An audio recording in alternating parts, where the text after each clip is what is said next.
second pre-season episode of SuperCoach Edge for season 2022. My name's Damon, and I'm joined, as always, by my co-host Liam. And we just are coming off our first real taste of pre-season action for 2022. And boy, Liam, did it taste good. Yeah, isn't it great just to have footy back on after, it feels like a long off season, to be honest.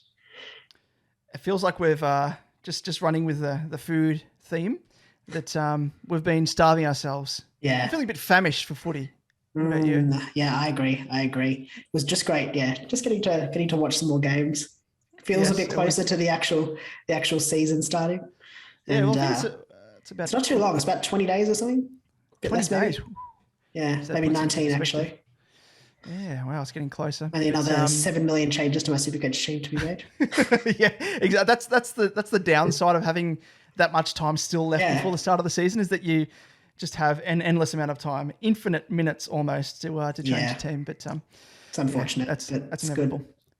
But yes, there were indeed a few standouts across the first games that we saw in preseason so far, and some that we didn't really factor into our initial watch list that we sort of, I guess, touched on last week. That virtually, I reckon, slapped us right across the mush with a wet fish, as they say, to remind us that, hey, we're here. We put our hands up. So, even more surprising, I think there were a few players, and some which we'll touch on as well, that completely played in a completely different role compared to what they normally would, and might actually be early signs to suggest that these are the players that could be granted a new DPP role come the first round of, I guess, what are they calling them, like a round of DPP changes, inclusions? Yeah, DPP. Round 6? Yeah, round 6. Yeah, but so that was promising to see there. Yeah. But before we analyse each game to the nth degree, where can our good folk of the SuperCoach Edge community find us? Yeah, on YouTube, you'll find us if you search SuperCoach Edge, and don't forget to like and subscribe. On Twitter, you'll find us at @SuperCoach_Edge, David at DavidJ88, myself at LiamEvans_95, and on Facebook and Instagram, just search SuperCoach Edge and you'll find us there. Gee whiz, you've been practicing that over the preseason, I can tell. You've come out strong. I've got to make sure that I don't stuff it up, or else I am ribbed excessively by you. Oh, excessively? Well, excessively. Yeah, probably excessively. I mean, excessively, what the definition of that is over the course of the entire season. Yeah, it's probably excessively, yeah. But of course, as you alluded to there, Liam, we come to you this season in both podcast and in vodcast form. So, there are a few extra visual gags to enjoy that add just, I guess, another layer of delicious goodness, as Bruce would say, that isn't quite captured on the podcast. So, I mean, if you've got a taste for that, just again, I don't know why I'm really rolling with these food analogies. Are you hungry? I'm pushing. Maybe I am. Actually, yeah. While we're recording this, it's nearly 6:45. So, yes, I'm a little bit hungry. Hungry for footy. But you can find us on YouTube just by searching SuperCoach Edge, and make sure, as they say, Liam. So please, whatever. Like and subscribe to show mainly YouTube's algorithm that we're quite worthy of not being buried underneath the endless amounts of mukbang and cat videos. Because I mentioned to you before the start of the podcast, when I was creating our YouTube channel, one of the first videos recommended to me, of course, was a mukbang video. And it was a guy that was gorging himself with, I think it was like a double Big Mac meal, like large. It was super large. It must have been based in the US. And on top of that, he had like 4 hash browns and a can of like that artificial plastic cheese. And it went for half an hour. And yes.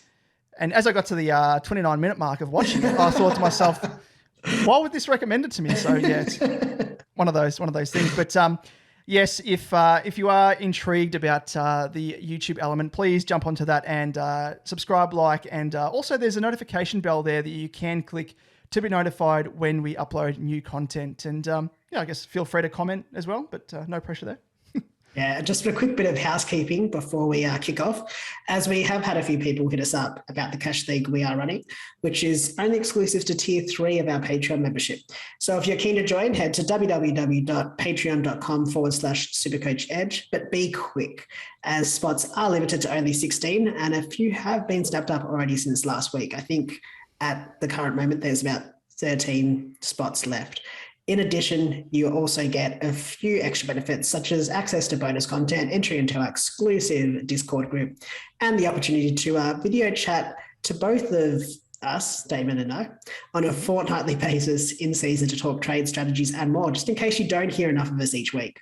I know, people are going to get sick of us. They're probably going to pay us not to actually feature on their feed, but hopefully it's not the case. But yes, very nice, Liam. Well said. So without further ado, let's have a look at who caught our eye across the first batch of practice matches with our first recurring segment, Liam. And it's one that's ruffled a few feathers last week. But this week, you're going to ruffle a few feathers because you've since ascended a tree and appearing on one of your favourite players, and it is the watch list.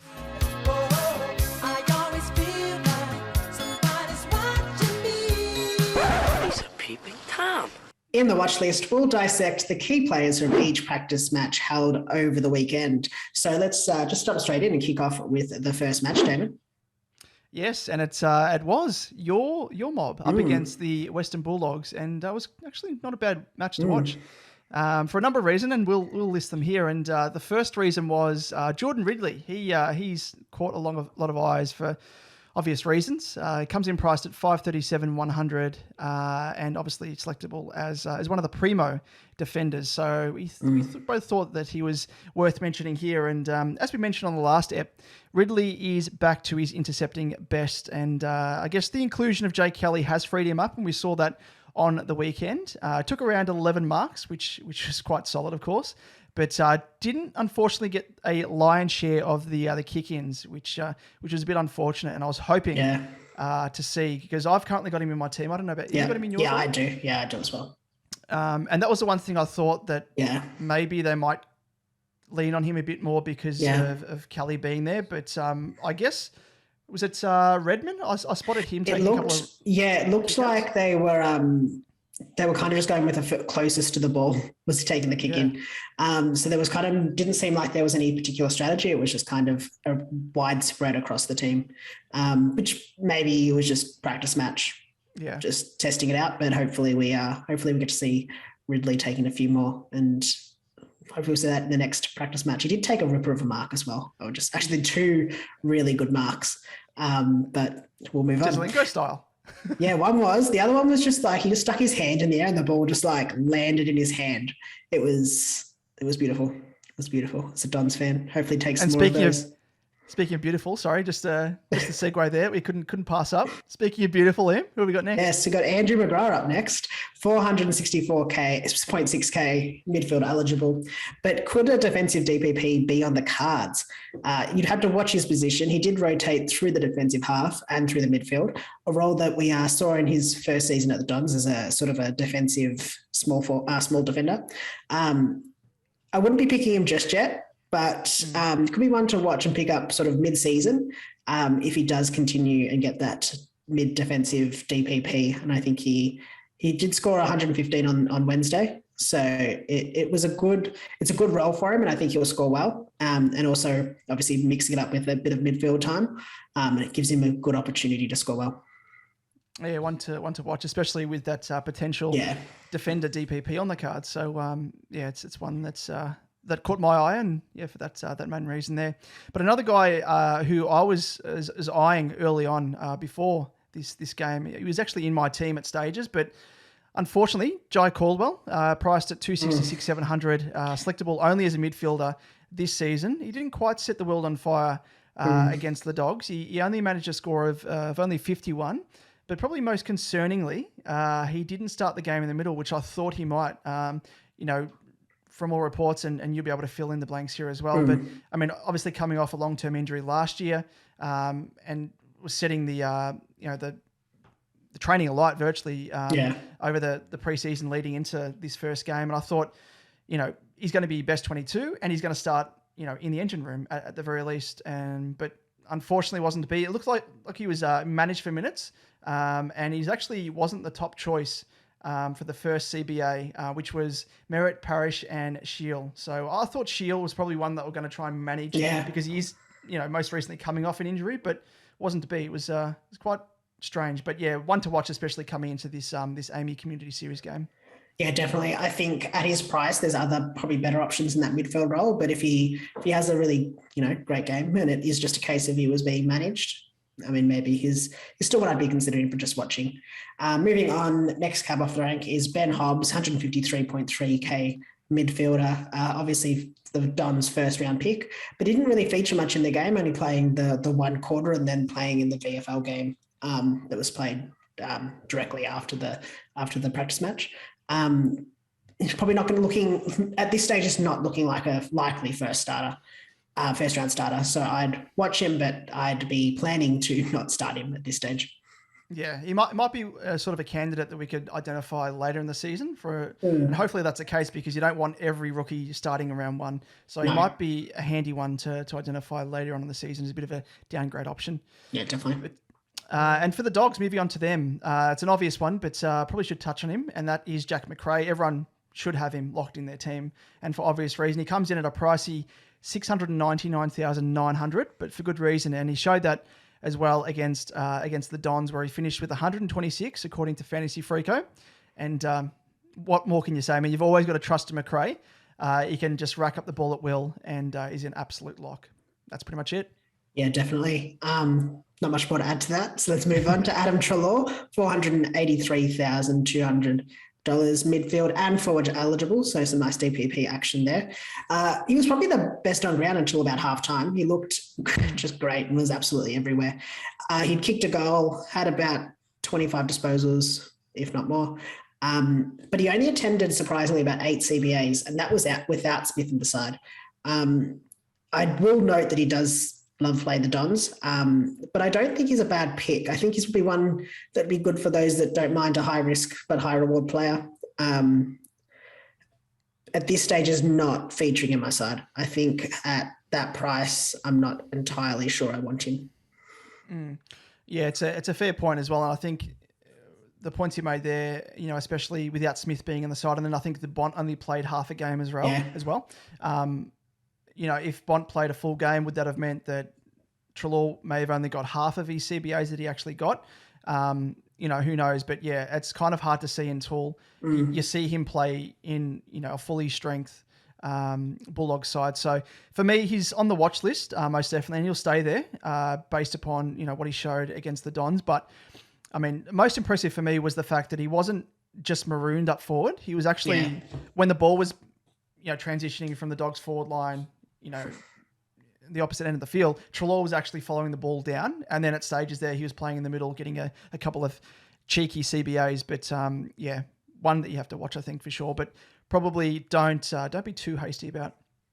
Yeah. Moving on to Josh Dunkley, and he's priced at $558,200, selectable as a handy midfielder and forward.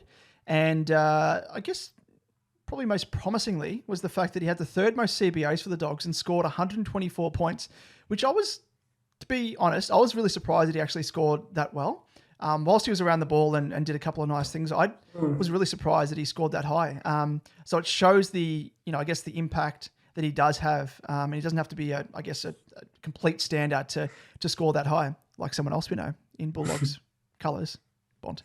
But I guess the caveat on the CBA front is the fact that, again, as we mentioned just before, Bont had reduced CBAs and only played that half a game. But yeah, still managed to find plenty of the footy and had 12 clearances.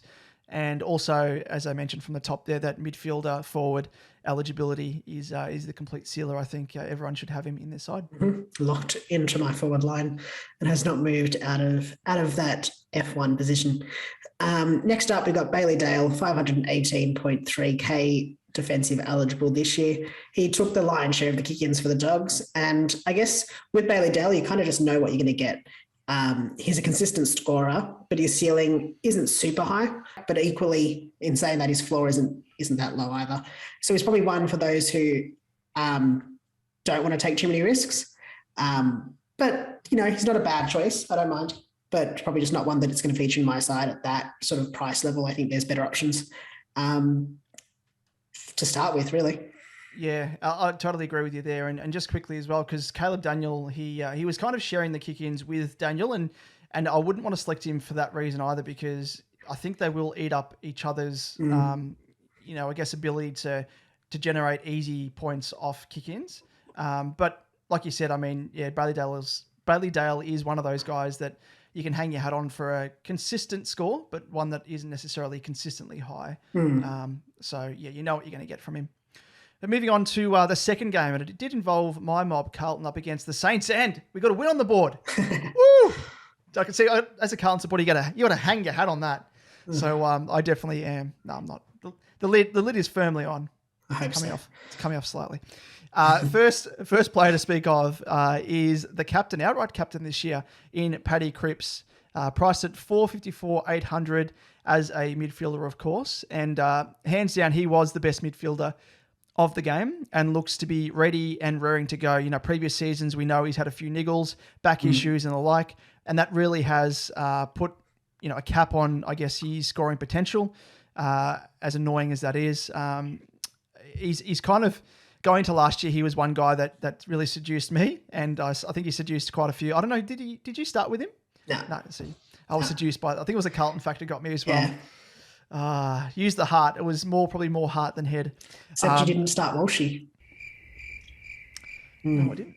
Yeah. So that's again using. Oh, that was me trying to use my head over my heart, but my head was only half a brain in that case. But yeah, anyway, let's never speak of that again. I'm sorry, Walshy. But just on Brodie Kemp, he's obviously cheap. But there's got to be questions over his consistency and ability to score after the last few seasons. Like I just touched on, yes, he's had his injury issues, but I think because of that, I'd want to see at least a patch of form where we can see consistent scores week after week. And I mean, at that price point, and it is an awkward price point, and if he was to actually go into round one and then have a bit of a stinker and then round two, follow that up and, so on and so forth, you're going to be stuck last year. Yeah, exactly. He just started bleeding money. Yeah, and it got to a stage last year where I kept him, I think it was up until about round 6, because of the fact that I paid that amount of money and didn't have enough money in the bank at that stage to upgrade him to anyone of note. So I just had to stick with him. But yeah, I think, and you've said this as well, at his price at the moment, he's probably a keeper. And for him to be a successful, cash generator, he's got to make probably about 100 to 150K. And if he does that, he obviously sits around about the 550, 600K mark. And you'd want to keep him. So you wouldn't necessarily be using him as a stepping stone. So if you are selecting him, you are banking on the fact that, yes, he's going to be right to go. And yes, he's going to perform back at that, that really consistent high level of scoring. Yeah, definitely. No, I agree there. I think that's what scares me off is his price point. He doesn't seem like an underpriced, he's an underpriced mid for what he's capable of, but I just don't know if he's going to be able to perform at the same level as the other primos that we'd be wanting to get. But moving on to George Hewett, 399K defensive and midfield eligible.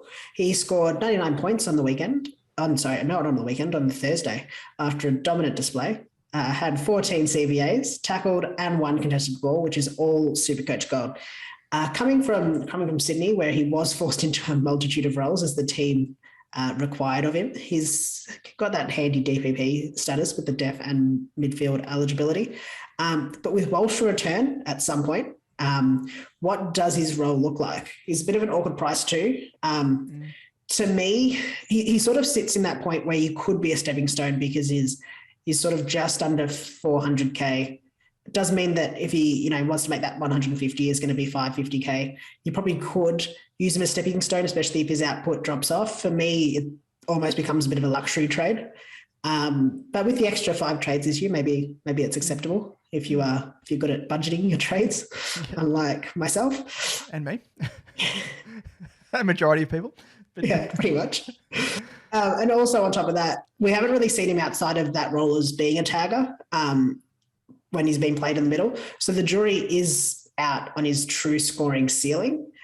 He's averaged, only about the mid-70s over the years, except for 2019 when he did average 87.9, massive average there for a midfielder that you're kind of wanting to keep. I don't know. He's probably not on my watch list personally. I think there's other options that I'd be more sure on, but I don't know. Maybe if you're a Blue supporter. Well, I'm a Blue supporter, of course. No, I don't know how you guessed that, but for me, he doesn't appeal, unfortunately. No. I don't know if it's because I've been burnt in the past by guys of that sort of price point. And again, it goes back to the point like I was making with Cripps there, that if he does fail in the early rounds and you don't really, like very rarely do you have enough money in the bank to upgrade him to someone of note. Yeah. If anything, you're probably going to downgrade him. That's really your only option. But for me, because there's no real history there, I know he's played at times for the Swans as a tagger more traditionally, and then he's been played off halfback and whatnot. There's been no real consistent show of form historically to suggest that, yes, he's going to come out firing and he's going to, average 90 plus or thereabouts and go up in price to then justify him being a keeper or using him as a stepping stone. And yeah, that's kind of like that point you were saying, like, is he considered a keeper? Is he a stepping stone? And who knows, like, with the added DPP status to guys like McGrath or Pendlebury, who we'll touch on shortly as well, that kind of puts him down the list as well once those guys are actually activated as defensive options. So for me, when you stack that up against other options or future options that could pop up, he sits way down the list for me, I think. Yeah, definitely. Moving on to one of my personal favourites, and it is the jumping Charlie Curnow, jumping Jack. He comes in priced at 224,300, obviously as a forward. And as mentioned on the last episode, he does loom as a bit of a Danaher of season 2022. He's cheap. He's around about that mark, similar to Danaher last season. And he could be a really handy cash cow on field, which is especially in a part of the ground that's devoid of strong rookie options at the moment up forward. So he does appeal there. And his role without Macrae, probably it might be a bit uncertain SuperCoach-wise as well. I guess the pleasing thing was that Brodie Kemp, he did come in and play as more of that stay-at-home forward in place of Harry, whilst Curnow did, allowed Curnow to do a bit more roaming upfield. So signs are positive, at least, that he is not being marooned in the forward half, where he's obviously doubled and triple teamed. So, for me, he's still on the watch list. I'd like to see more so how he pulls up, more so than anything, because he did leave the ground with a sore knee in the closing stages of the match. But the club has come out and said that it was just a precautionary measure, and he'll be ready to play this Amy Community Series game against the D's. So just to watch and see there, more so on a fitness front, more than anything, I think, for me. Yeah, no, definitely. I think that's a fair point. He didn't set the world on fire as well with his scoring. I think he scored sort of mid 40s, early 50s in the game. So I'm not, he's obviously coming back from sort of injury and injury affected seasons. So I'm not going to hold him to that, but I probably want to see a bit more in the next game to feel like he's going to make me cash. Moving on, we've got Brodie Kemp, 156, 800, defensive eligible. As mentioned above, he did play the Macrae role as a stay-at-home forward, where we saw at stages last year at both levels of being played in defence. He was shown to be at home playing through the middle at junior level as well, much like Cripps, being a pretty similar size. He was a good forward target in lieu of Macrae, taking a handful of strong marks and kicking a goal. He did play 2 games last year, so keep in mind his experience and role will mean he isn't going to bust out huge scores on a consistent basis, but should play a role as a consistent cash cow and get an opportunity at senior level from round 1, especially if Harry remains out through injury. Given he is only available as a defender currently, he is one candidate for being given that forward defensive eligibility status. Come round 6 if he continues to play there.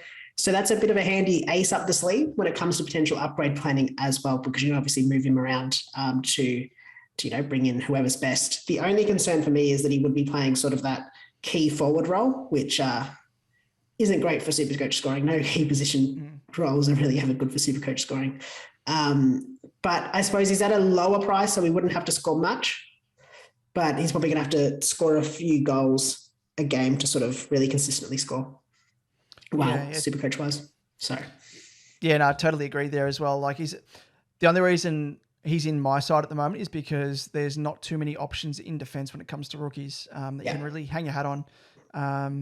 I think he's priced very similar to Paddy McCartan, who we'll speak of a bit later as well. But apart from him, there's no real bottom price rookies that you can really say with confidence that they're going to get games first off and then score well. So I think the main tick for him is the fact that he's going to get games. That scoring is going to be up and down just naturally with the way that the role that he's playing. Yeah, no, but moving on to Corey Durdin, he's priced at 143,700, plays as a small forward for the Baggers. And his average of 33 last season, he played a couple of games. It doesn't really inspire much confidence with the scores that he output, which were 37 and 29. And he does play as a small forward, which, as we know, similar to like playing a bit of a full forward role, it's notoriously difficult to score consistently well. Obviously, your output and overall scoring is kind of dictated by the performance of the overall team. You know, if the team's getting an absolute shellacking and they're not getting too many inside 50s, that kind of dictates the state of play as to how they're going to score. And then obviously just as a small forward as well. But the main thing as well is, again, he's one of those rookies set at a higher price. So even though he did manage a 57 on the weekend, I'd probably want to see a little bit more from him on the weekend. This Thursday coming up, I should say. It's such a common lingo, isn't it, to say on the weekend? But yeah, they're Carlton playing the Ds on Thursday, upcoming in the AAMI Community Series. So I'd like to see another score around about that mark. I wouldn't mind if he was scoring that on a consistent basis, which isn't going to happen consistently. But I mean, averaged out over the course of the year, he will make a bit of money. And I think he will get that opportunity as a small forward, because that is a role that is needed to be filled since Eddie Betts, the Messiah, has retired. So yeah, he's a watch and see again for this upcoming game. Yeah, definitely. I think I agree there. If he can sort of have an average of around that 57 to 60 mark, I'd be pretty happy. He's got the job security. He just needs the scoring potential. And then he's a decent enough option for our forward line as a rookie. Moving on to the other side of the park, we've got Jack Steele, $685,800. Midfield eligible. We've spoken ad nauseum about how the new holding the ball interpretation will reward tackle hungry players like Jack Steele, which really only elevates his already high ceiling. So it should just go without saying, but just lock him in. Just do it. Yeah, exactly. That's it. And I say it all the time, but he was one of my first picked. Yeah. That's like the lingo of like super coaches. Yeah. You know, for footballers, it's yeah, nah, or nah, yeah. Yeah. It's first pick. Yeah. And he was among the first pick for me, just because of what you outlined there, for sure. I think that's it. Yeah. Exactly.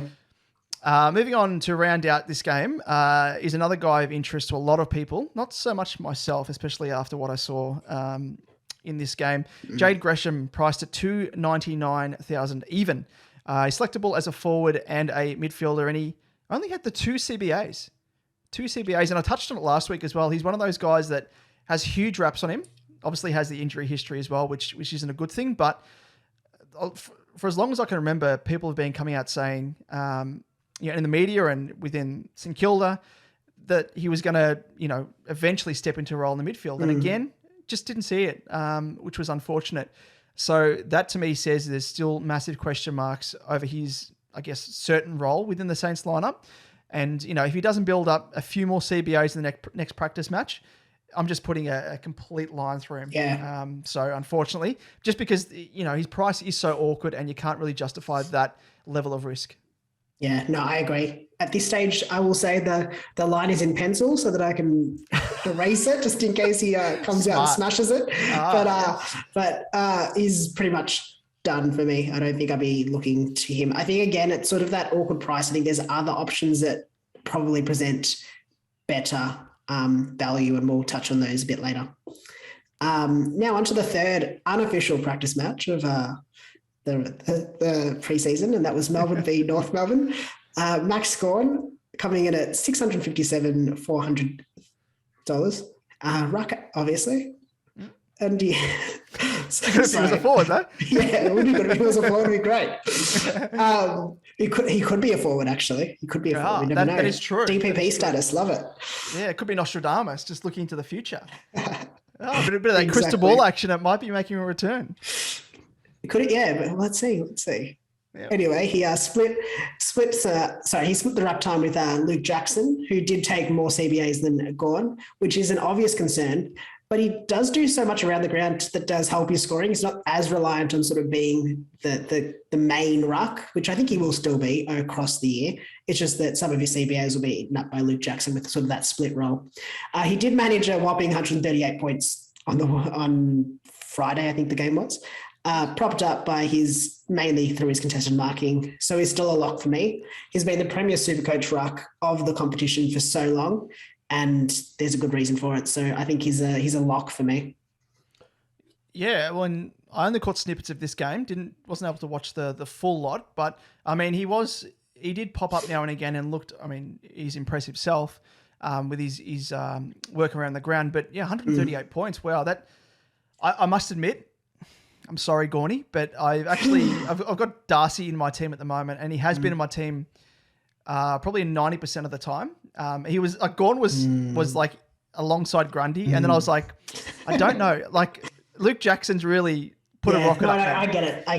Yeah, and he scared me a fair bit. But then we saw obviously over the course of the finals how dominant Gawn can be when he is given that extra buffer time in the ruck. And yeah, I don't know. Like I'm less confident now in Darcy. We'll probably delve into this a bit in a bit more detail in the episodes to follow. But for me, I'm starting to sway back to Gawn again. Yeah, no, I would be. I started Darcy. I think in place of it was a toss up between Grundy, Darcy, and Gawn. I had Gawn and Darcy to begin. But I've gone off Darcy. I think his injury concerns. He's going to get the game time. Is sort of the only ruck for Freo, but his injury concerns are just, I don't know. He gets like multiple injuries in a game and still plays. So I don't know. He's just too concerning for me. So many niggles. I mean, he's the sort of guy that you look at him and you're like you don't want to heap shit on him. He's obviously playing good footy, but you can just take one look at him and be like, this guy is not built like a footballer. He's got like my body of like, I could virtually play footy. He's obviously got a shit ton more talent than me, but like, I don't know how fit he can be to run out like and play that sole position as a ruck. If he's getting the niggles that he is, it's like, is he fit enough? Is he in the right shape? He's kind of like a bit of an old school Shane Mumford in a way. But anyway, we're deviating from the point, but yeah, that's one of those things to think about. But yeah, as a roundabout way of me saying that, Gawny, you're back on the list now. Yep. Moving on to another Supercoach and fantasy pig collectively, Clayton Oliver, the oink oink, the big piggy. He comes in priced at 672,000 even. And again, he's one of those guys like Macrae, like Steele, just lock him in. I must admit, I didn't start with him in my team, and I had Mitchell in my team ahead of him, just because Mitchell was 40K cheaper. And then I've since in movements and stuff, I've been able to free up that amount of cash, and I can afford to bring him back into my team. So Clary, you're back in, mate. You're back in. Good. He has not left my side at all. So he's a lock for me. He's first picked along with about 22 other guys. Yep. Moving on, we got from the other side of the park, we got Jason Horne-Francis, 207,300 midfield eligible. The number one draft pick will, set you back a fair bit for a rookie, but he does look to like the ultimate rookie selection. He has solid job security and solid scoring potential. He attended 12 CBAs and spent time both forward and through the middle. And he actually managed a score of 83, which is a pretty solid effort first up. Yeah, geez whiz. I'm happy with that. Yeah. I mean, he's getting ample time playing. He's getting ample time in the middle. Yeah. It's just a tick, tick, tick. And then obviously scoring an 83. If you can average around about that mark, he's going to more than, well and truly justify that inflated starting price of 207,300. He's going to make a bag load of money. Yeah. So absolutely, he is one to lock in for Definitely. Sure. Moving on to Jack Ziebell, priced at 585,800, and he's selectable this season as a defender, not forward. So good work there, champion data. But he was the mid-price saver of 2021, as we know, and it looked to be back to his best across halfback in this specific game. And he was playing a very SuperCoach friendly role of old, of 2021, especially with that Hall there cramping his style. So I mean, his scoring did dwindle. It's probably a good word for it at the latter part of last year. But with Hall to miss the beginning of the season, he could get a greater share of that role across the back line. Again, McDonald, I think, was another one that was earmarked for that potential role as well. So he's kind of looming in the shadows for me as another candidate to Crampy style. But yeah, he's going to set you back a fair bit though. And he may not be worth it for the entire season, especially not knowing how the return of Hall will impact his scoring potential. I mean, you can probably look at last year and the fact that Hall just had complete dominance over, everything in defence with kickouts and just distributing out of defence. He was the go-to man. So, I mean, for me, he's not factoring in at the moment. Whilst he did look good, I'm looking elsewhere. Yeah, no, I agree. He's not factored in at all, especially not at that price tag. I don't think it's worth it. Moving on, Tarryn Thomas, 459.3K, selectable as both a midfielder and a forward. And he's sort of been one that's been talked about as having a breakout or being ready for a breakout in 2022. And I don't think Thomas quite showed the midfield minutes we'd be hoping for. He only had 14 CBAs. And that was with an absence of other midfield stars. He managed a score of 81, but is it enough? I mean, at 459, he's going to have to be a keeper. He's going to select him. You're not selecting him to, make cash. And with Simpkin, LDU, Anderson, Cunnington not playing, does he sort of maintain those midfield minutes? He probably won't get more either. So I guess I'd watch his next match with caution. I can't see where any extra midfield minutes are coming from, and he's probably going to lose some. Yeah, I guess that performance is almost a snapshot of, what he can score around about his best. We know that obviously last year he scored quite well in matches, but to me, without those key guys there, it says to me his scoring ceiling isn't as high as what I thought it was. And whilst he may score around about the mark, to me, if I was likening to a player, he would be like, Simpkin in his breakout year. He could probably average around about that mark, and I mean, until Cunnington returns, I mean, there's a bit of a hole there as well. All the best to him as well with his recovery. But yeah, it's one of those guys that he appealed to me heading into the preseason, but looking at other options, he's fallen out of favour for me. And then, yeah, obviously seeing that performance has really pushed him down the rung in terms of other guys ahead of him that look more appealing. But moving on to the fourth game, and it was between Brisbane and Adelaide, and there was a guy of note here who's one of the lesser lights and one of the guys that I think a lot of people have forgotten about due to injury, especially last year, and it is Jarrod Berry. And he's priced at a juicy 268,500. And I do say juicy because it doesn't sound juicy, but I'm salivating just thinking of it. He scored 158 on the weekend. 158. Absolutely insane. I don't know, Liam, you said it best. You just said get him in. When I asked you, just get him in. Like, he's a mid-pricer, yes, but with what we saw on the weekend, he looks set to go to the next level. And it hasn't really come out of nowhere because looking at his, I guess, historical averages over the course of the years, he has shown an increase in scoring over the last 3 seasons previous to last year. And obviously, as we know, last year he was injured for practically the first part of the season. So his averages have increased over the 3 seasons. So 2018, 19 and 20. His averages increased from 80 to 84.9 to 97 in 2020. Yeah. So the question remains, is this the year where he's going to break the ton? Is he going to raise the bat in 2022? Because, if he has his injury history behind him and he looks to be in, he looks to be in really good fitness. For me, he's one to watch in the next match. But he's got a foot in my side, I think, at the moment.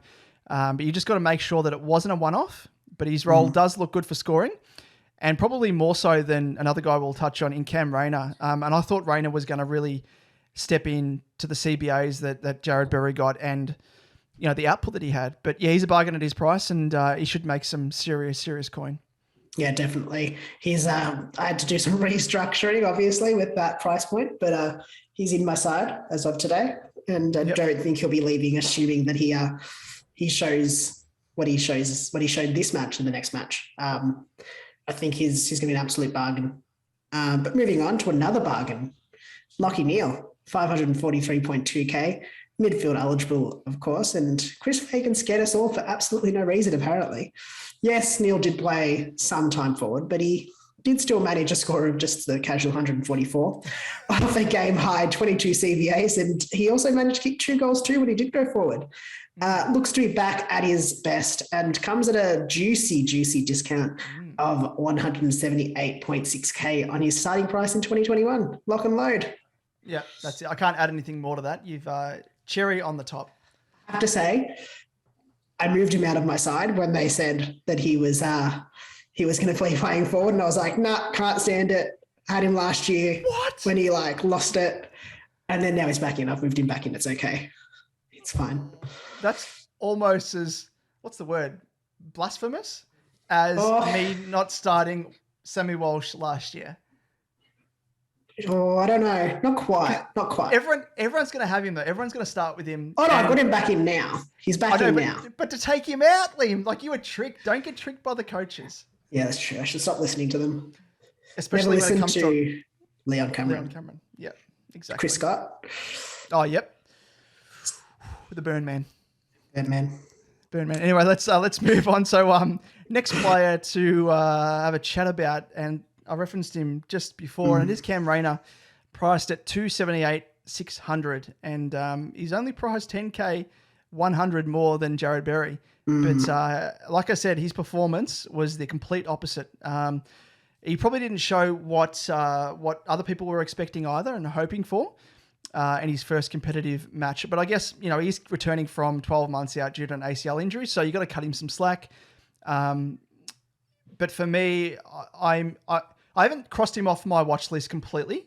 I want to see how he goes in this next game, last outing before, I actually make a decision. But for me, he did have half a foot in my side, but I mean, you've got a really fine coin to fit other guys in like Berry. And because of that, he's actually found his way out of my side, Rayner. So he's on the cusp, but unless he blows me away, I don't think he's going to find his way back in my side. I don't know about you, Liam, but yeah, I'm the same. I think it's not massive cause concern just yet. He did still manage those 12 CBAs. I think he just needs to build his confidence back up a bit. And I think playing the match out will do that to him, give him that confidence that he needs. Yeah. But I do agree. I think I'd be wanting to make a decision after watching his next outing. But at this stage, I think it'd be leaning away from him. I think, you got Jarrod Berry as a much better option. And moving on to the next player from Brisbane, Darcy Wilmot. Just a quick mention for him, 139.8k, defensive eligible. He will miss round 1 now after being suspended for 1 match for a dangerous tackle on Crow. Ned McHenry, another rookie option, is off the table. Don't we love it? Oh, that's good. Thank you, SuperCoach Gods. Throwing jokers in the pack. Yeah. You bloody jokers. But to go from a joker to an ace, and this is a real big ace, and it is in the form of Josh. Now, how do you say his name? Josh Rochelle? I think it's Rochelle. Rochelle? I think, but I'm not sure. Like Rachel with an E on the end? Yeah, okay. Let's call him Ross. Bit of a friends reference there. For those of you who are like, what? What, Ross? Ross and Rachel. So Ross, the Josh, Rochelle or Rachel, whatever you want to call him, is priced at 184,800, and he is selectable as a mid forward. And he actually did quite seriously look good because he kicked 3 goals. And even though he does look as though he's going to be playing more so that small forward role, which isn't, as we know, and as we've harped on about, the most conducive to SuperCoach scoring, he does look like a really special talent with a bit of X factor. So given that we don't have many options for rookies, we may need to pay a premium for him, unfortunately, like we have been doing with other players, with the likes of Horne-Francis and Dacos and the like. But he does look to have, I guess, most promisingly, solid job security. So the scoring potential is there, and he will get the games. But yeah, obviously we can't expect it to be consistent. But as we know, a warm body is better than a cold one, especially in the early stages of the season. Most certainly. Yeah. I think he's pretty much locked in as a rookie. in my forward line, but just unfortunate that it's some of that small forward role and you have to pay so much for him, but it is what it is. I think he's got the job security. So at least he'll be scoring week to week something and accumulating some cash, which would be good. But let's move on to the next unofficial practice match of number 5, Gold Coast Suns versus Port Adelaide. And we'll kick off with Touk Miller, 677.8k, midfield eligible, scored an effortless 140 and looks set to continue his form from last year. If you can fit him in, which I'm struggling to, here's another lock. But he has been in my side. I don't know how I'm going to fit him back in, but hopefully I can. First picked? Isn't that what you said? First picked. He was first picked. No, he was not first picked, and then he was first picked, and now he's unpicked. He's last picked. Yeah, unfortunately. It was actually, funnily enough, this is legit.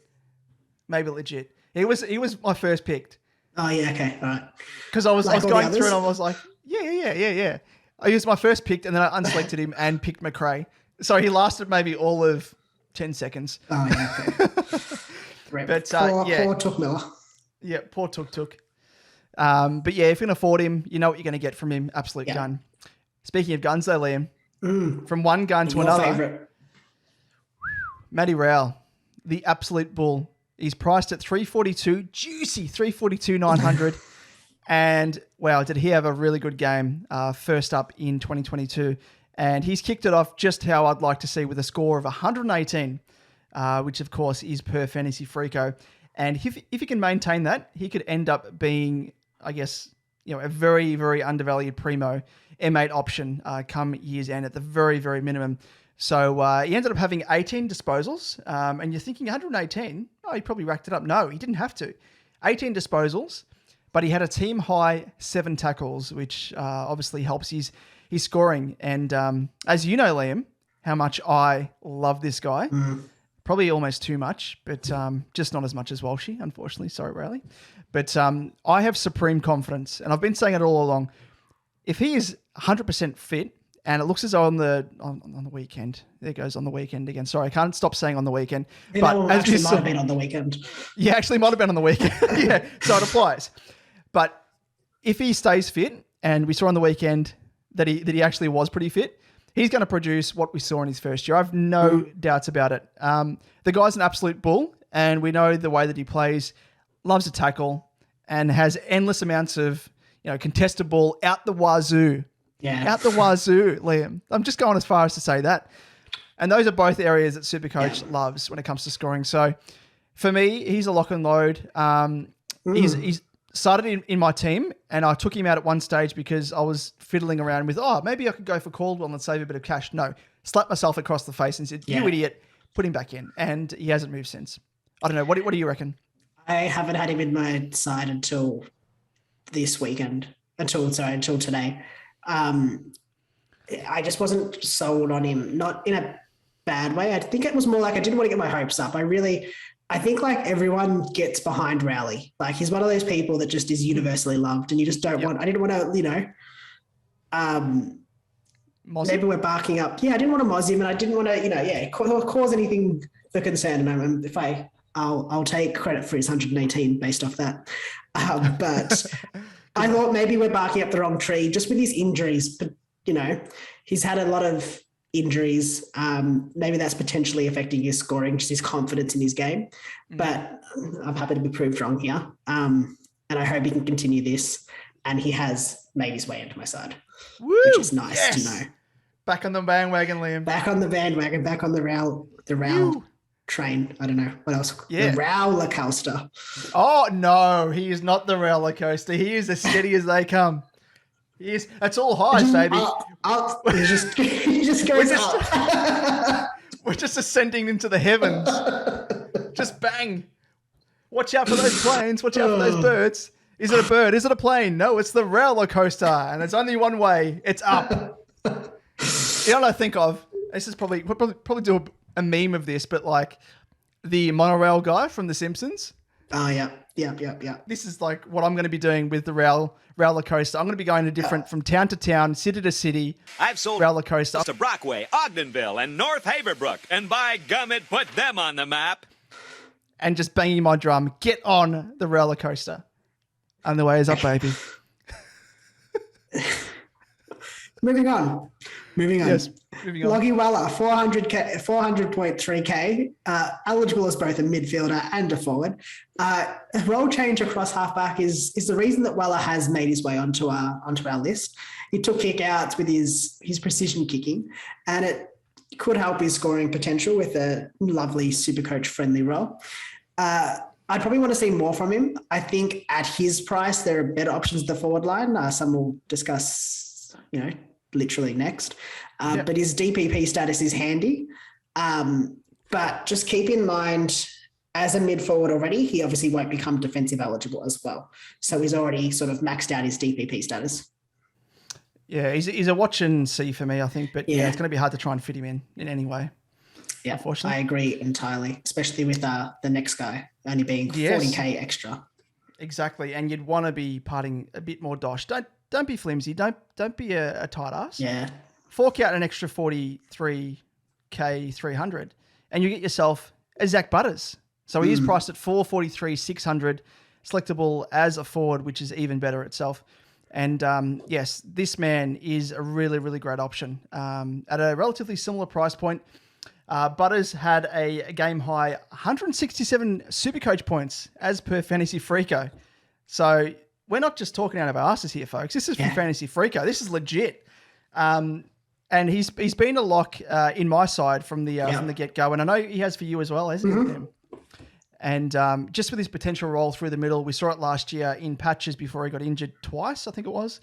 But nothing from his game on Friday has really scared me off at all. So hopefully we're in for a big year and an injury-free one at that. Yeah.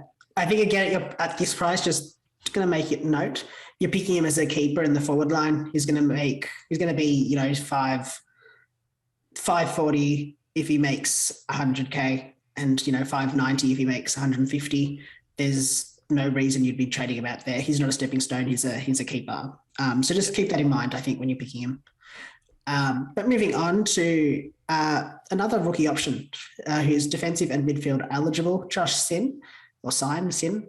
I'm assuming it's Sin. At 157.8K. He looked great across the wing, and he did manage about 12 touches, snagged a goal. Doesn't come much better. Does come in on a bit more of the expensive side for a rookie that obviously hasn't played before, but it's something we'll have to accept this year. I think there's not much going our way with rookies, especially at this early stage. But he does have some handy DPP status, so I can kind of handle his starting price. So fingers crossed he is named for round one. And by all indications, I think he will be. Yeah, he looks pretty impressive, despite that, I guess semi-lofty price tag. Yeah. But just as an aside, what do you reckon his nickname is?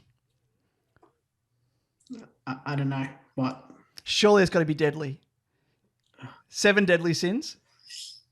Okay, I'll move on. I can see the Herald Sun rolling with that. When he kicks like 7 goals, you just wait for it. 7 deadly sins. Pencil it in when he kicks 7. All right, anyway, moving on quickly to the next game between Collingwood and Hawthorn. And one guy that caught both of our collective eyes was the captain himself, Scott Pendlebury, priced at 492 300. And why, you may ask? But it was purely because of his role, because we saw him line up in defence for pretty much all the game, which is something we haven't seen at all. We've seen him play down there in spurts, but he looks as though he could be a great option for our teams. Probably not so much now, but maybe come round 6, because if he continues playing a majority of time in defence, he will gain defensive status. Yeah, so he's going to get defensive status, and if that happens, then again, like we've been saying about these other guys who aren't yet selectable in defence, we're going to be overloaded, I think, with options in defence at the moment. So another one could crop up in the form of Pendles, and he did against the Hawks take 5 kick-ins, but he only played on from one of them. Blasphemy. Yeah, it is, isn't it? We'll have to have a bit of a word with him. Just pull him aside. Pendles, what are you Teach doing, him mate? some SuperCoach rules. Yeah, exactly. It's not just about you, mate. It's about the coaches. It's about all of us out there that have got you. Don't be selfish. Absolutely selfish. Be more be more seagull-ish. It needs to learn the way of the seagull. It's actually more selfish. Be more selfish. Yeah. It's not about the team. It's about you, Pendles. But he did switch through the middle sparingly at stages and looked to have swapped in those patches with Crisp at times, presumably to give Crisp a bit of a rest. So you might find during the season those two guys interchanging in game. So at least, if Pendles isn't seeing much of the ball in defence, which you'd think with the Pies, no offence, they might find the ball down there a fair bit. But if he's having a bit of a downer, at least he's going to have a bit of a go in the midfield, and that'll sort of prop up or give himself a bit of a floor. But for me, once he presumably gets that defensive status, he is going to be someone to grab. Yeah, no, definitely. I agree. I think he'll be a lock for a top 6 defensive position. If he just with his silkiness and his skill across that half back line and across the back line, and then just sort of, I guess, being able to take kick-ins is just going to give him such a good floor to build on. It's great. Can't wait. It'll be in my side. Back to the Pendlebury of old, I guess. Yeah, very good, very good. Moving on, Jack Crisp, obviously defender and midfield eligible, 571K. He looks to have taken that midfield role off Pendlebury, I guess. They're kind of swapped, and as you mentioned, Damon, swapping back to give Crisp a little bit of a rest at times. He had 15 CBAs of a possible 26. That's based off the 3 quarters. They played a 6-quarter, it's not even quarters, but 6-period sort of game. So that only accounts for the 3 quarters that Jack Crisp played. But yeah, Crisp looks to have cemented a role in the middle, where we saw last year the sort of damage that he can do while playing through the middle. I'd like to see more of his scoring before making a decision on him, especially at his price. I think he could be a very good pick probably later on in the season. He's just one that he's one that I've considered in seasons gone by, especially starting. I'm just not sure at his price point. He's quite highly priced. So I probably want to see more of what I'm going to get from him in the terms of scores and see whether I can get him, maybe a bit cheaper if he has a bit of a drop off at some stage. Yeah, totally agree there. I think at that price point, he's either your D1 or D2. Yeah. And I think for me, he would be D2 after Lloyd, and he's sort of vying for that spot between Ridley, Short, and himself. And I mean, Ridley and Short I think they come at around about 40 to 30K discount on Crisp. So if I can afford to fork out that extra dosh, I'd like to get Crisp in, but I don't think I can wrangle the money to actually do it. So that probably comes down to it for me. But moving on to another impressive youngster we referred to earlier alongside Horne-Francis, and it is Nick Dacos, priced at 193,800 as a midfielder. And he seemed to play through the middle at various stages and sparingly in the back line as well, where he managed to get 17 disposals and a goal, which was quite, I guess, apt because it came off the back of a bit of work from his brother, Josh, where he handballed the ball to him and he kicked it on the run from 50. So, yeah, it looks like everything we'd hoped for and more. So, despite that high price tag, he's a definite starter. Both job security and scoring potential are there. So, tick and tick, he is the perfect rookie selection. So, get him in your teams. The way that it'd be better is if he was, 102K. That's true. But, that's true. That could be an extra tick. Yeah, would be an extra. But I think I can accept it, 193K. It's fine. Yeah, it is what it is. Moving on to James Sicily, 448.1K defender, obviously. He looked good in his first, competitive game back after he missed the 2021 season with that, I think it was an ACL injury. His intercept ability will be the big focus of his scoring, SuperCoach scoring. And he looked to be, that looked to be on full display with 7 marks across the 3 sort of quarters or periods. Important to note, obviously, the Hawthorn backline wasn't complete. It was missing Will Day, Impey, and Jye. Watch and see, obviously, how that affects his game. You don't want to, consider how he played in this game without those 3 also in the side. But remember, at his price, again, he's a fallen primo. We're picking him as a keeper, not just to make cash. So watch and see, but I'd say he's pretty close to a lock. Yeah, he comes at a fair discount as well on last year's starting price. So, yeah, for me, he is well and truly locked in my side from what I saw against the Pies. I just wanted to see him at full fitness, see that he was still playing the similar role, and he's covered both of those marks. So, yeah, for me, he is a lock and load. Moving on to Josh Ward, who is another, I guess, semi-impressive youngster. But I say semi-impressive because he comes at a bit of a higher price point, and he isn't as guaranteed in terms of a spot or scoring potential as a Nick Dacos or Horne-Francis. And Josh Ward, because he's priced at 180k even, selectable as a midfielder. And yeah, we just need to see more from him, I think. Came in at pick 7, high wraps. But he did look a little bit on the nervy side, playing on the wing with a number of clangers to begin the match, which was unfortunate. But again, I mean, first, I guess, virtual hit out for him. So you got to cut him some slack. But he did come good in the third quarter. But I think we'll need to see a little bit more from him at that price point before being able to lock him in as a confident pick. Yeah, I agree entirely there, Damon. Moving on to Connor McDonald, 117.3k midfield, also from the Hawks. He played as both a high half forward and sort of across the wing, so he pushed up the ground a little bit. And his ball use was pretty good. His lower price tag is enticing, but I'd probably want to say and see that he isn't pushed out of the side with the return of a few of those Hawk staples that we mentioned, like Day, Impey and Jye. So just make sure he's named before you select him, obviously. But hopefully, for our sakes, he's picked, so we have some lower priced rookie options as well. Oh, that'd be a godsend. Because at the moment, geez, it's just my pockets are just almost filled with lint. There's nothing left. Lint and moths. Come on, give us something to work with. We'll wait and see. But moving on to the 7th game, and it was between Sydney and the Giants. And first notable player is Paddy McCartan for the Swans, priced at 157,800, selectable as a defender or a forward. And he looked like he belonged playing in defence for the Swans, much like his brother, Tom. And he took a number of impressive marks and looked very much at home for the Swans. But again, outside of that DPP eligibility, which makes him quite a juicy or attractive proposition, for me, the question still remains as to whether or not he is solidified 100% in the best 22 for the Swans. And at the moment, if he can perform like he did in the first game coming up into the second game, then I will probably lock him in, depending on the number of rookies elsewhere that are cheaper, whether or not they present themselves. But I think at the very least, he is on the bench for me at the moment. Yeah, fair enough. I would want to see a bit more. It's hard with rookies at this stage because you don't know until they're named as to whether they're going to be playing.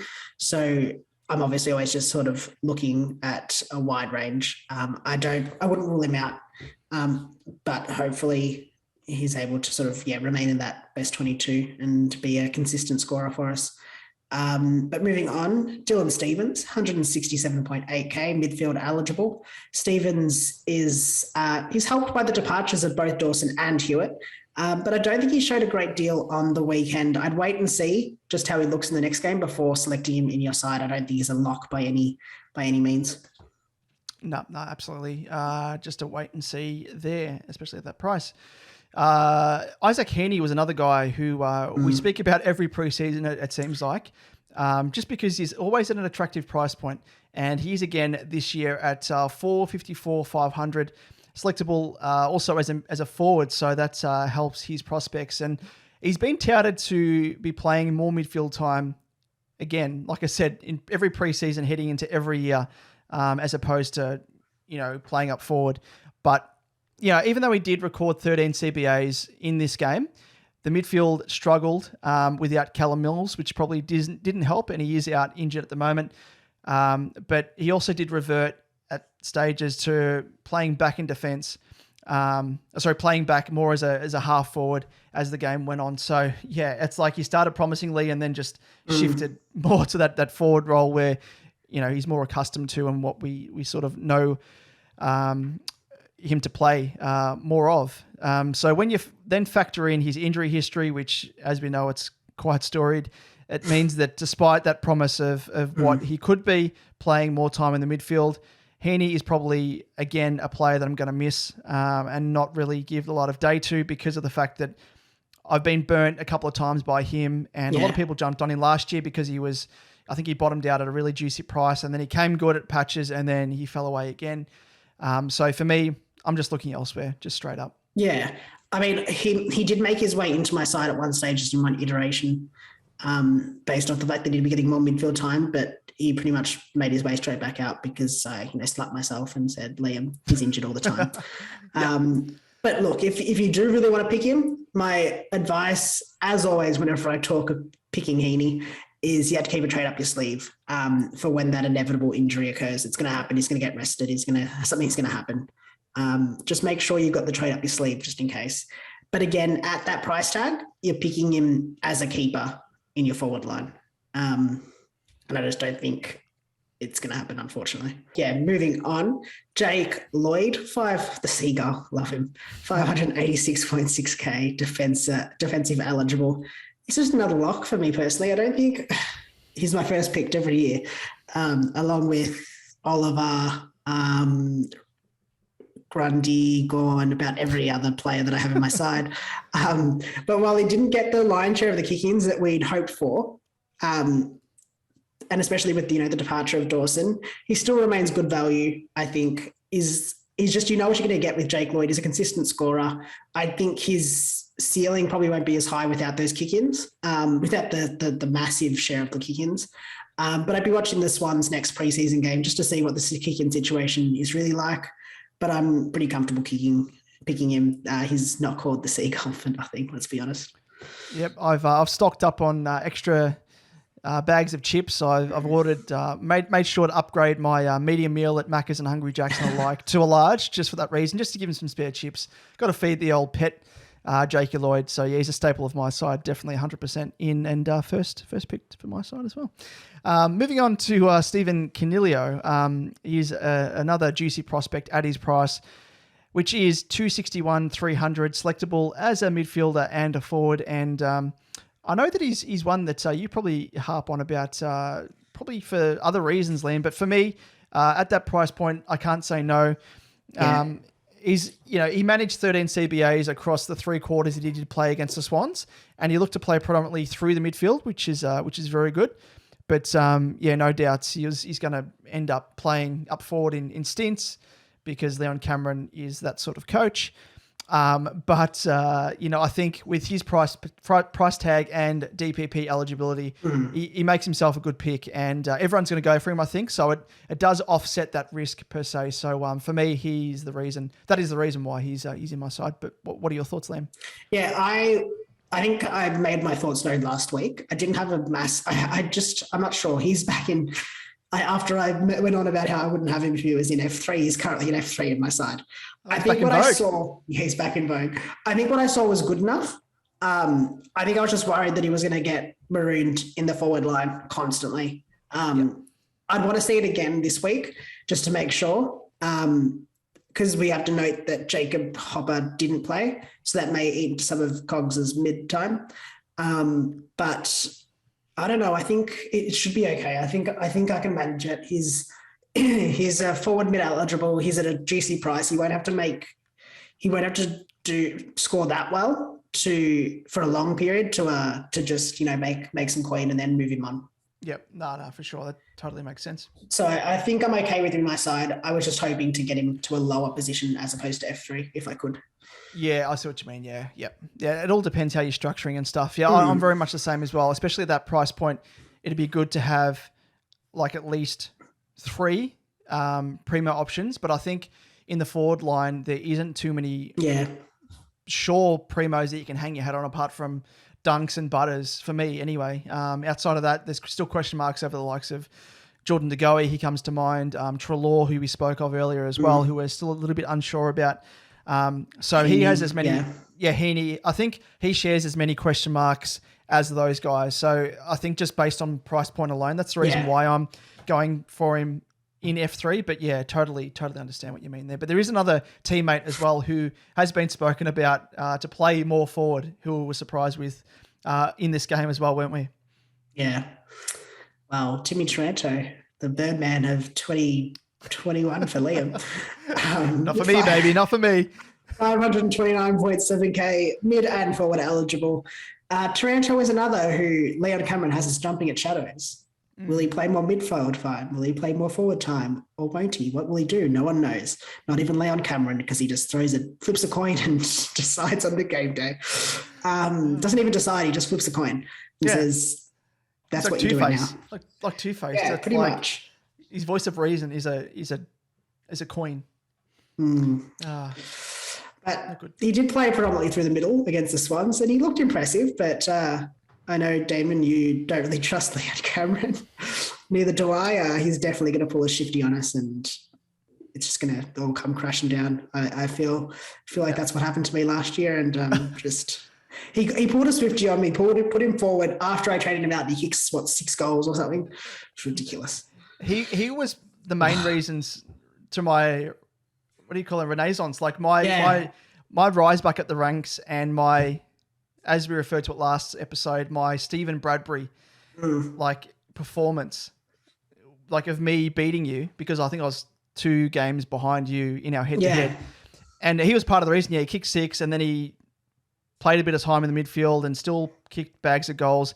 But for me, he's an option that I think, you could potentially, if you like to live a bit more dangerously, you could probably, throw him in your F3 or F2 if you can afford to. But for me, he's an upgrade option because, again, I don't trust Leon. So, yeah, I think at that price point, he's an upgrade option for me. Yeah, I think he'll stay around the same price point. I don't think he'll massively... I don't think he'll he might end up at 600 at some stage if he has sort of a purple patch, but I think he'll sort of sit around that 5, maybe up to 550. So I don't think you're going to have to shell out too much extra if you get him down the line. Yep. But moving on to the last player that caught our eye from this game, and it was Braden Preuss, priced at 204,700, obviously a ruck. And our worst fears were confirmed when Preuss, he wasn't actually activated into the game fully until was it? Because they played more than... They played the 6 quarters. Portions. Portion. Yeah, I don't know. It's weird calling them quarters, but yeah. Yeah, at 3/4 time or the third portion, whatever you want to call it, he was activated. And Matt Flynn had, he was like the first ruck choice. So that in itself says to me that you can't hang your hat on Preuss as your R2. And definitely not your R1. So if you're in that camp, I would reassess at this stage, even before heading into the next preseason game, in freeing up a bit of coin, because it looks as though at this stage he's not going to start as their first choice ruckman in round 1. And even more so, Kieran Briggs was also given an opportunity as the main ruck in portion 5. So, yeah, I mean, I'd want to see more. Initially, I had Preuss as my R3, but I mean, tying up that amount of coin on your bench, I just can't justify it unless he is playing as that first choice ruckman. So for me, he's still on the cusp of the best 22 from what we saw. And for me, he's not even going to be factored in at the moment for me.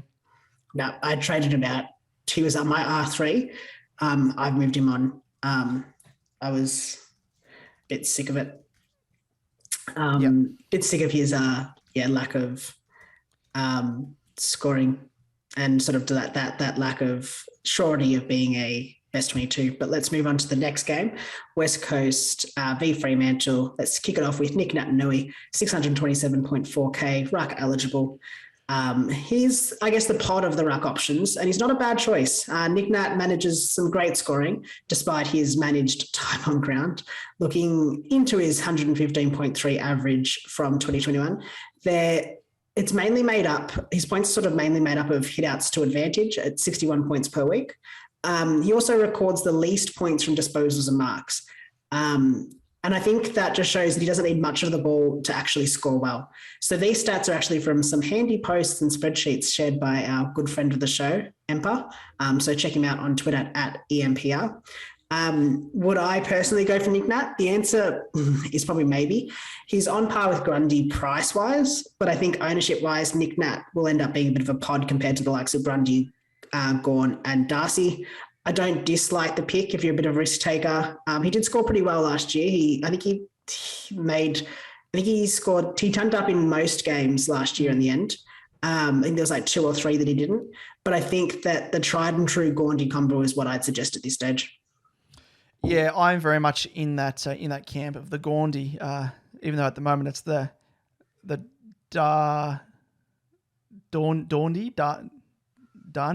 Dandy combo, Darcy and Grundy combo.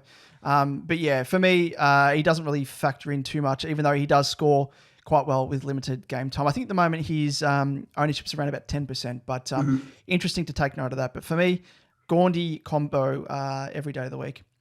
Moving on to another impressive rookie in Freo's camp, which is Nathan O'Driscoll, priced at 123,900, selectable as a defender or midfielder.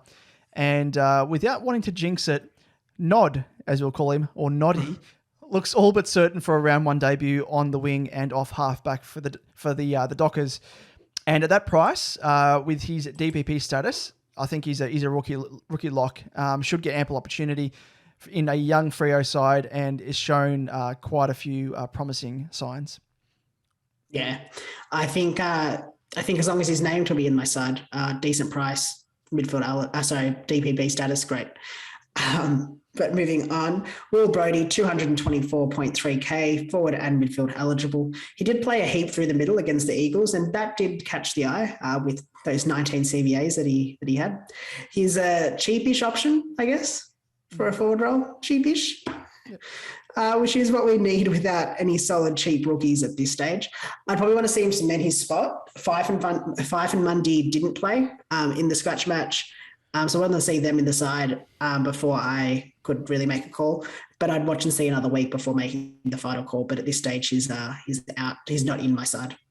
Yeah, I'm very much in the same camp as well. He was a ball magnet in his junior days and in his early days as well at the Suns when he got an opportunity as well as half-decent time on ground. So, I mean, the signs are there that he actually can have a breakout season for the Dockers. But for me, just to wait and see how he performs in that second game.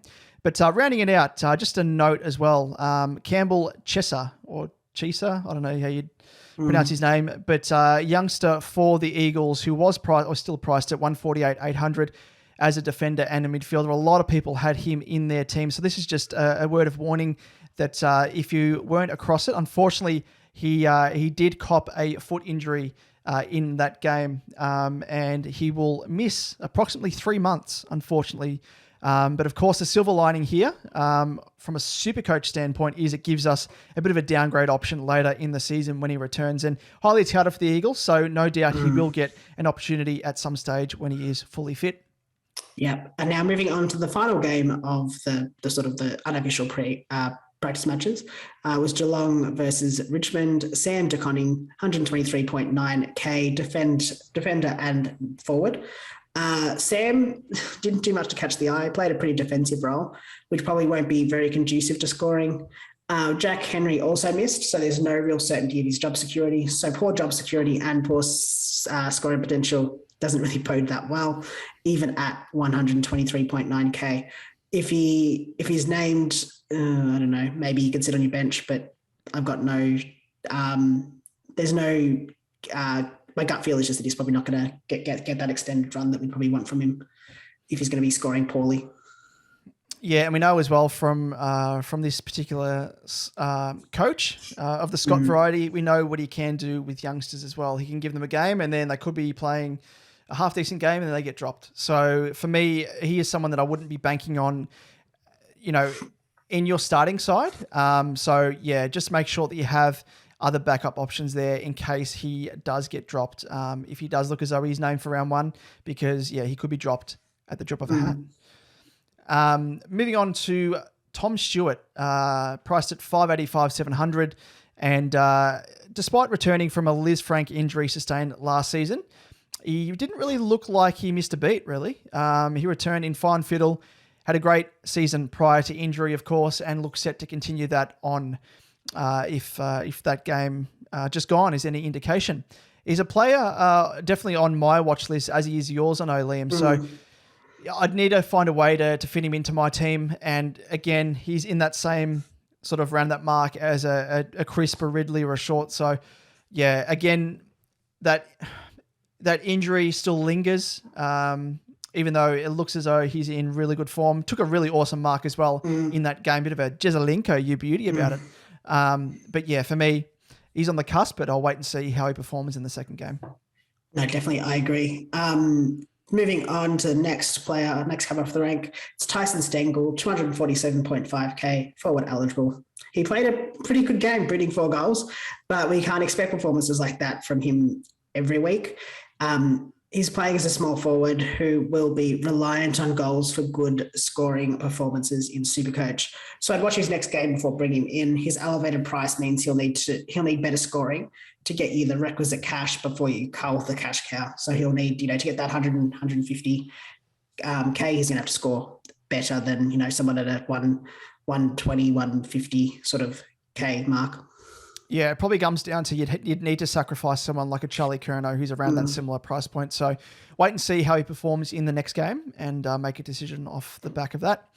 Moving on to another impressive youngster for the Tigers in Hugo Ralphsmith. And he's priced at 206,700, selectable as a forward or a midfielder.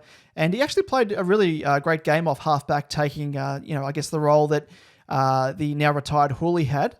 And with his cheap price and, as we've mentioned, few rookie options, if Ralphsmith can cement a role off halfback, he could be a nice little cash cow.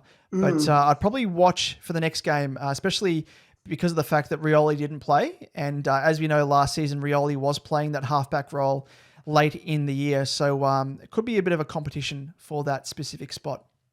Yeah, no, I agree there. Now onto the big one, Dusty Martin, 503.5k, forward midfield eligible. Dusty looked good in his return from, was a kidney injury, wasn't it? Yes. Yep. Yeah, kidney injury. Yeah. He had increased midfield minutes, noticeably up on sort of last year, but you got to sort of caveat to that is that Cochin and Graham both missed the game. So we need to see Dusty playing alongside them to garner a true indication of the role in his midfield time. He's one to watch, but we all know how he sort of loves a blistering start against the Blues and then hits cruise control until about mid-season and then picks it back up. So I think you'll get him cheaper later on. So he's not one, even if you don't get him cheaper, you get him for around the same price at some stage. So I don't think it's worth getting him in right now. Yep, totally agree there. I think he's done it now for about 3 or 4 seasons in a row now. So yeah, that's enough history for me to be like, all right, well, I'll just wait for him to drop in price and when he takes himself off cruise control. But moving on to the last player to round out our analysis. This has been a big analysis, so we hope you've been enjoying it. Been going into a fair bit of detail here, and it is a little bit of an extended episode, just looking at the runtime there on my roadcaster. But last player is Jayden Short, priced at 535,200. And the question remains, Liam, is he going to suck us in yet again? Like last year, as we know, he started the preseason with an absolute bang, and he's done it again, as we saw in this specific game. And he is the preseason king, I think. So hopefully he can convert it into round one and beyond. And in this game, he finished with a whopping 35 disposals, and mind you, 29 of which were kicks.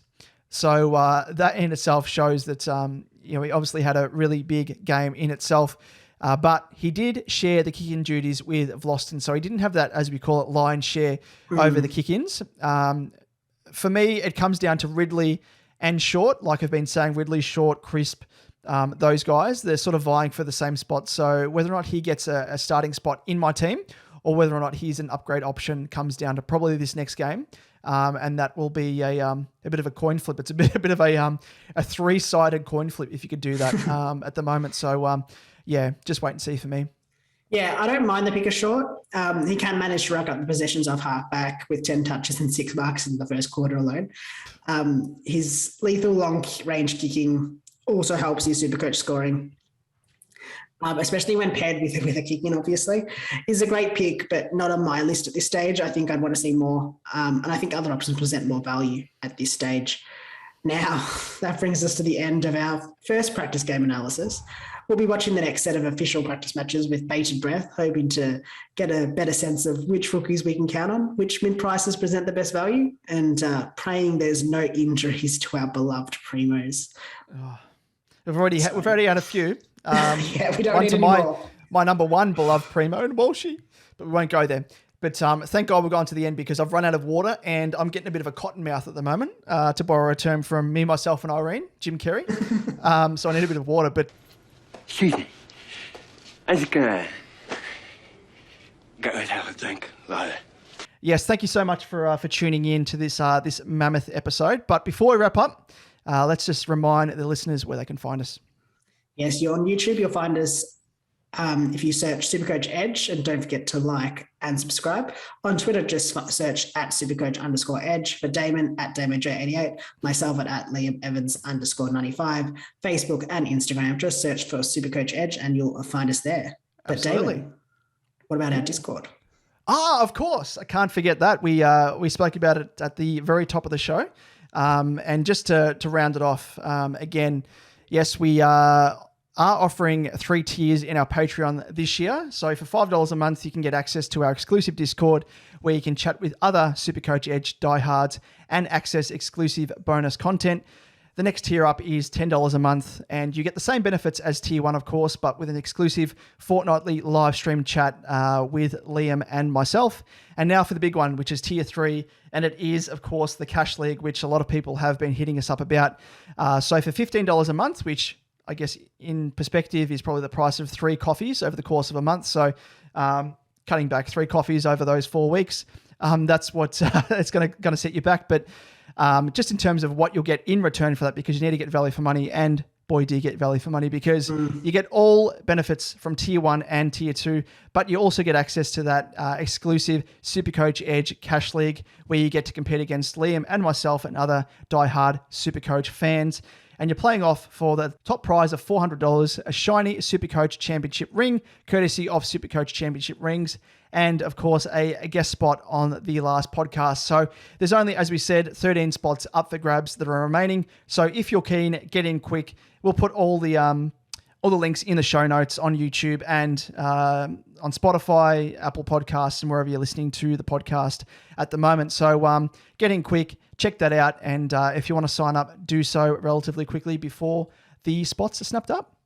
Yeah, and for those in the league that miss out on the major prize, you'll go in the running to win an exclusive SuperCoach Edge prize, which is to be announced shortly. So if you want to find out more and join our Patreon, head to www.patreon.com/SuperCoach Edge.